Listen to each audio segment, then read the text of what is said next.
So let me show you how to factory reset your Galaxy Z Fold 7. So if you're planning on selling or giving away your Z Fold 7, or maybe just want to start afresh, you can factory reset by going to settings. Under settings, scroll down to general management, tap on that. And then under that, if you scroll, you will see the reset option. So you can tap on it and then scroll down and you should see factory data reset. You can tap on that. It's going to check a few things and maybe tell you what you're going to lose with this. So if you're sure, you can tap on reset and then confirm by tapping on delete all, and that's going to erase all user data from the phone.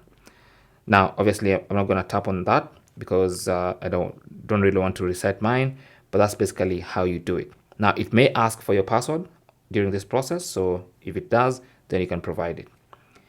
Thanks for watching. Don't forget to like and subscribe, and if you have any comments or questions, you can talk to us in the comment section. Good luck.